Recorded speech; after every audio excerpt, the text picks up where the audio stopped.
we each have a very special, individual, very personal connection with him. And he and I were connected throughout Sierra Tucson. And I just remember watching him get really better at Sierra Tucson. Like, I watched him get better. Kind of became like an older brother for me there. And that relationship went on for, years after that, even after we parted ways and left. He always kept in contact with me and, phone calls all the time. And he loved everybody for who they were. And that was it. And I loved him for that. Brian was obviously someone who went through a lot, and I was dealing with whatever I was dealing with as a 22-year-old, and he helped me with that. And so every day we would walk and pick fruit off people's trees and get hot cocoa, and he would get full fat hot cocoa with extra whipped cream, which I thought was funny at the time, because if there was plant-based milk back then, that's probably what I would have gotten. But we were just very different, but we also appreciated a little bit of each other. This is a guy who I consider one of my best friends, even though we had grown apart a little bit. He was still one of my closest friends of my life. And I was just embarrassed that I didn't know what he had, the extent of the deeper part of his troubles. And you wish you could have been there for someone. Even now, I still feel like there's such a stigma, Even now, even now, even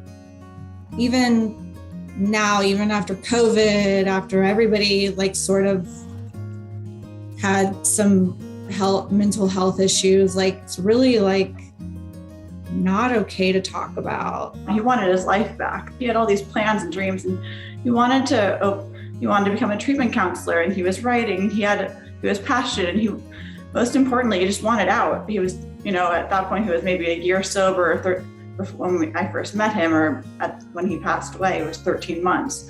It was, what more do I have to do to get my life back?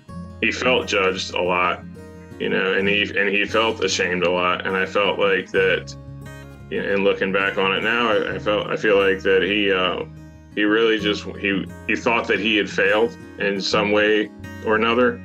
And he kind of just wanted a second chance and to make things better. And the phone rang, and it was a Connecticut number.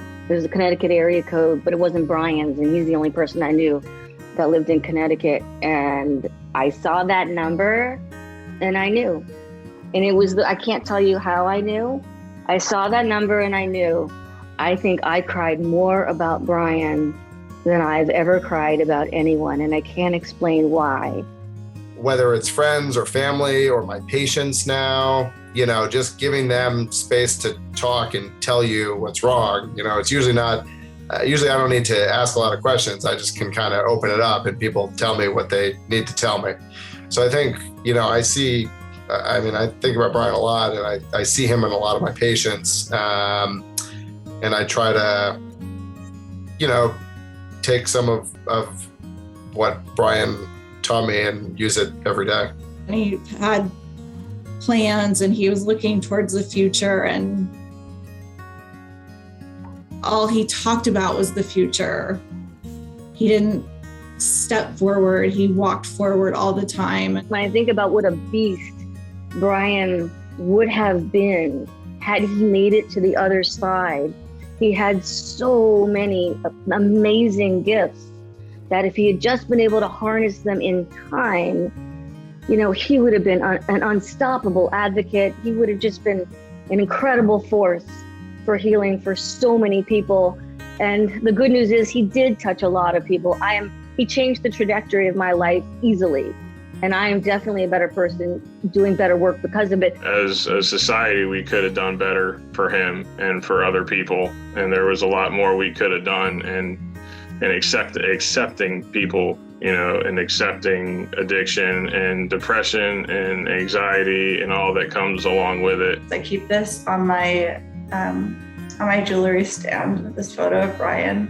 I stole this from Gary and printed and cut it, but I love picture, and I keep this there because whenever I leave for work or leave for my day, I see this, and I feel like he's just with me and he's just saying, you got this. And then when I come home and when I'm having a hard day, I just feel like he's with me. And, you know, Brian struggled with depression, and I wish that he was able to know that those feelings do pass, that there's help for depression, there's help for addiction, and both are treatable. Isabel, can you hold that up to the camera one more time so we could just get a good look at that? That is hilarious. That is like the most Brian-y look. Yes, it is. Absolutely.